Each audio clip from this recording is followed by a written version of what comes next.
Tapi ada satu tempat di akhirat yang dapat diboking sejak zaman sekarang tapi tak diperdulikan orang. Bagaimana cara mendapatkan tempat itu? Hadisnya diriwayatkan oleh Ummu Habibah, man shalla isnatai asyrata rak'ah, siapa yang salat 12 rakaat fi yaumin wa lailah, sehari semalam, dari mulai terbit fajar sampai tenggelam matahari sampai terbit lagi ada 12, bunyalahu bihinna baitun fil jannah, dibangunkan untuknya satu tempat di dalam surga.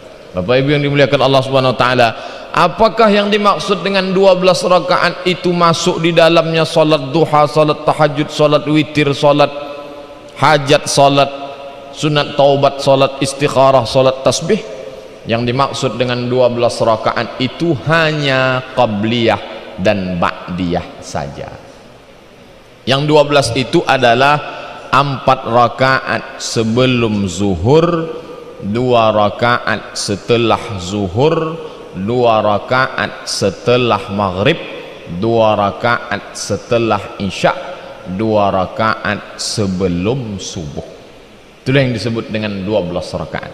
12 rakaat kalau ditotal semuanya, 4 rakaat sebelum zuhur, 2 rakaat setelah zuhur, 2 rakaat setelah maghrib, 2 rakaat setelah isya, 2 rakaat sebelum subuh. Maka 12 rakaat.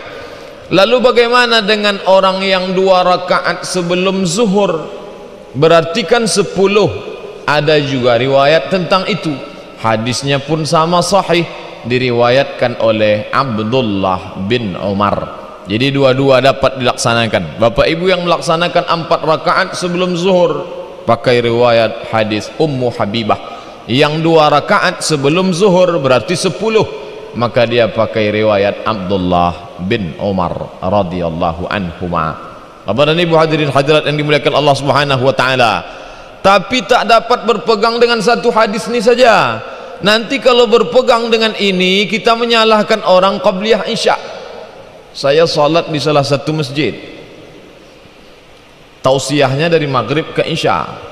Habis azan isya, dikumandangkan azan isya, stop pengajian, lalu kita pun salat qabliyah isya.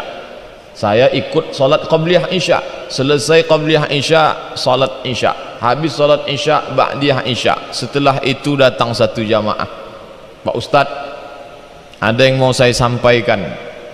Boleh, boleh, silakan. Tapi Ustadz jangan marah. Apa pula marah? Apa salahnya? Dikuncinya duluan, jangan marah. Apa masalahnya? Saya senang dengan pengajian tadi, alhamdulillah. Lalu mana yang tak senangnya? Bagus, koreksi buat saya. Yang tak ya saya senang, Ustadz salat 2 rakaat sebelum isya.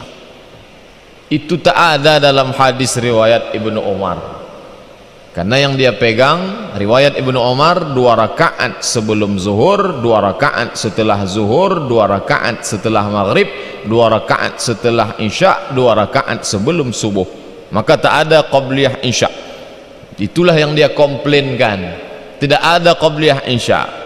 Saya katakan ada qabliyah isya, qabliyah maghrib, qabliyah asar. Di mana hadisnya? Dalam Sahih Muslim. Nabi mengatakan baina kulli adzanaini salah. 3 kali kata Nabi. Baina kulli adzanaini salah. Baina kulli adzanaini salah. Baina kulli adzanaini salah. Antara azan dan iqamat ada salat 2 rakaat. Antara azan dan iqamat ada 2 rakaat. Antara azan dan iqamat ada salat 2 rakaat. Itulah qabliyah maghrib, qabliyah isya dan qabliyah asar. Tapi di ujung hadis kata Nabi, liman syaa, bagi siapa yang mau. Siapa yang punya keluangan waktu, badan sehat, laksanakanlah.